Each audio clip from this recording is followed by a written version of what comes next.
Portland Trail Blazers are at MSG to take on the Knicks as part of their 6-game road trip.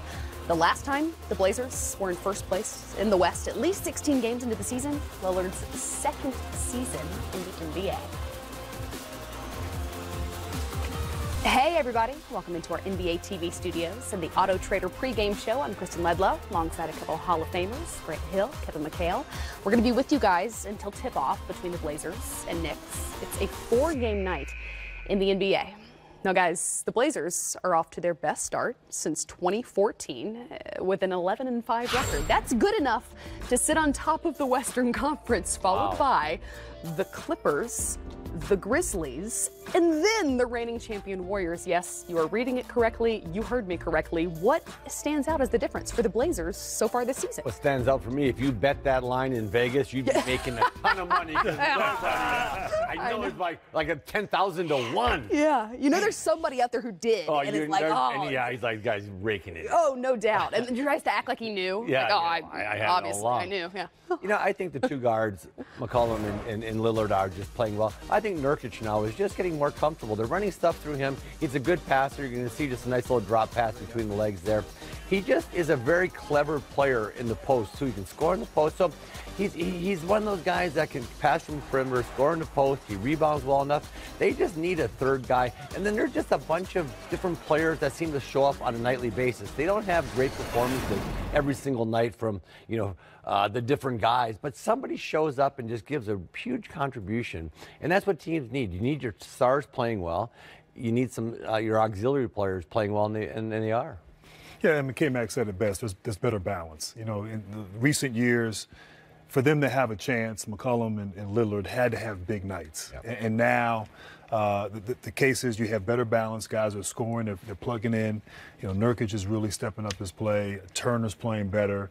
Mino, everyone's just contributing. It's sort of a collective effort. So it's sort of less relying on the big two and getting better production from the rest of the team. I was with Coach Stotts and the Trailblazers in the opening week of the season with TNT, and one of the things that he said prior to the game was that they did feel like they needed just a third guy to give that added production on a night-in, night-out basis.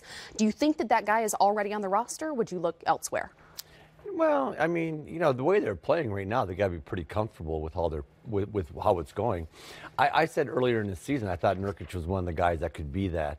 And then, like Grant talked about their other players. The nice thing about role players is they don't have to bring it every night. But you're playing 5, 6, 7 role players. 3 or 4 of them have to play well. Right. It's not like everybody's got to play well. I hate to tell you this. If you're Lillard and McCollum, you got to play well every night. Yeah. Because they can't afford a bad game by them. But they're role players. And again, like I said, Nurkic is that guy. I would stick with it. You're always looking to upgrade your talent, I've said this about Portland for a few years now. I'd like to see them get a very versatile wing, one of those 6'8", 6'9" guys that can pass, dribble, make plays for others, shoot the three well enough, but just one of those real versatile guys. I don't see that, They got some good defenders at that position, but they don't have really good, gifted wing guy that I would look at and say, man, this guy brings it every night. Well, the Blazers are in the middle of a 6-game road trip with 2 losses and a win so far. The final 2 games following this matchup with the Knicks will be in Milwaukee and at Golden State. Ooh. So, Grant, what's a realistic expectation for this conference-leading team as they wrap up this road trip?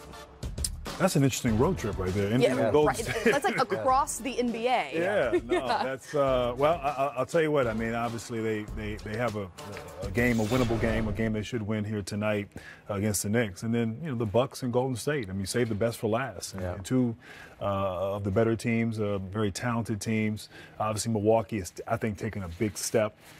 So that's an important game, sort of that getaway game from being on the East Coast, going back west after a long trip, to be able to sort of mentally be focused and mentally be engaged. And look, you're going to be, they're a great team. You're going to want, but it's a statement game, I think, in a lot of ways.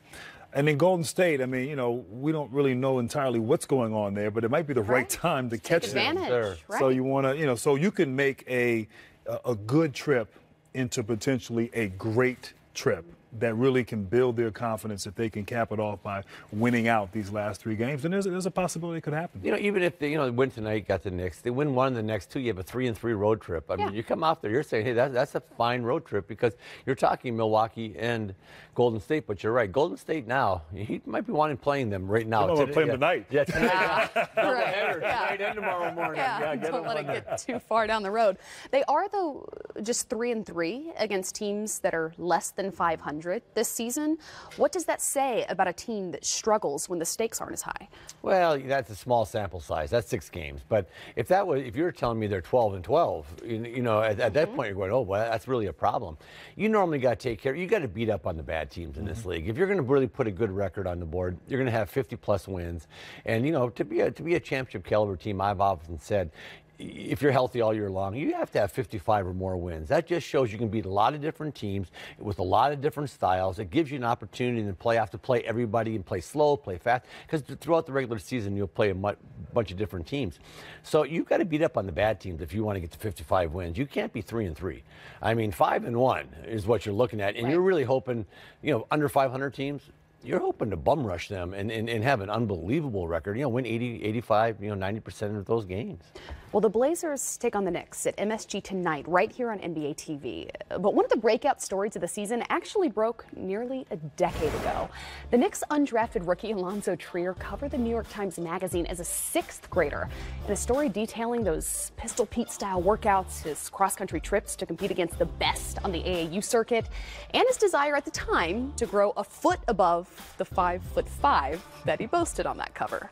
Well, he made it, but his journey to the NBA required a little bit more effort than growing into the 6'5" that he did hit. Multiple injuries, a successfully appealed PED case led to Zoe's college career at Arizona ending without hearing his name on draft night. Trier then signed a 2-way contract with this Knicks organization, but he's worked his way into the starting lineup, averaging double figures in scoring. The terms of his contract state that he can spend 45 total days with the Knicks, but it can be renegotiated by early December, so the Knicks can clear a roster spot for him. Gee, I'm watching your face as we're watching his highlights, and what a breakout story this has been. Yeah, and I think it will change. I mean, he has been just a fantastic story. Plays with a chip on his shoulder. Yeah.